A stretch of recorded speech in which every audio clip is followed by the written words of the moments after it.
एक दफा ना हजरत अबू बकर सिद्दीक और जनाबे उमर फारूक की ना किसी बात में शक्कर रंजी हो गई, इख्तलाफ राय हो गया। तो जनाबे उमर जरा डाढ़ी तबीयत के बंदे थे, डांट दिया अबू बकर सिद्दीक को। तो सिद्दीक एक बार नरम बंदे थे, माड़े दा की काम मोहम्मद नस जाना या रोना। तो वो गा के ना तो पहले घर रोए, फिर हुजूर के पास चले गए। जनाबे उमर कहते मुझे भी ख्याल आया कि यार ये मुझे नहीं करना चाहिए था। थोड़ी देर के बाद अच्छे लोग जो होते हैं उनका गुस्सा जल्दी उतर जाता है। कहते मैंने जाके जनाबे सिद्दीक अकबर के दरवाजे पे दस्तक दी तो पता चला वो तो घर ही नहीं। मैं समझ गया, मैं डर गया, मेरी टांगे कांपने लगी। क्यों डर रहे हो उमर? फरमाने लगे इसलिए डर रहा हूं कि अबू बकर जब अपने घर नहीं होते तो दरवाजा रसूल पे हो।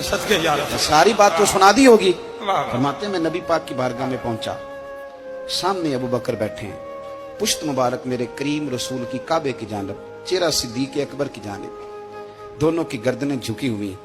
जनाबे उमर पाक फरमाते हैं कि मैं बैठा था और सोच रहा था, सलाम ली, जवाब मिला, पर गर्दनें नहीं उठाई दोनों ने, मुकद्दस गर्दनें झुकी रही। मैं सोच रहा था कि अब हुजूर मुझे डांटेंगे तो मैं सिद्दीक के पैर पकड़ूंगा, मैं अली को सिफारिशी बनाऊंगा, मैं मिन्नत करूंगा, लेकिन कोई बोले तो बात बने ना। कहते जब देर हो गई, ये सुकूत भी बड़ा मुश्किल होता है।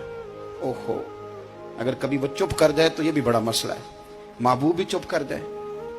कहते मैं बड़ा परेशान हुआ, जब मेरा कलेजा मुंह को आया ना तो जनाबे उमर कहते मैं बोलने लगा तो आंसू मेरे पहले निकल गए। अल्लाहु अकबर। कहते मैंने रो के कहा सोनिया भूल गया था, मैं गया था अबू बकर के घर माफी मांगने, पर ये यहाँ आ गए।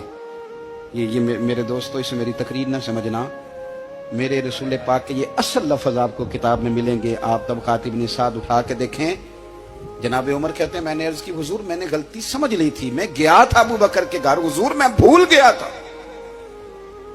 फरमाते हैं नबी पाक ने जब गर्दन मुबारक उठाई तो हुजूर की दाढ़ी आंसुओं से भरी हुई। और लफ्ज क्या थे? फरमाया उमर तुम मेरी खातर मेरे अबू बकर को माफ नहीं कर सकते थे?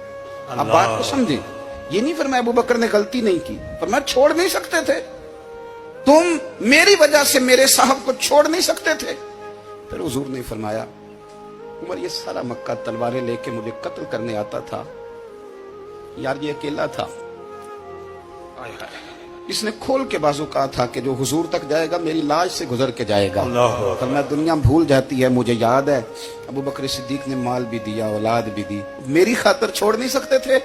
जनाब उमर कहते हैं मैं उसके बाद समझ गया कि मेरे मुस्तफा की रजा इसी में है कि अबू बकर को राजी रखा जाए। सुभान अल्लाह।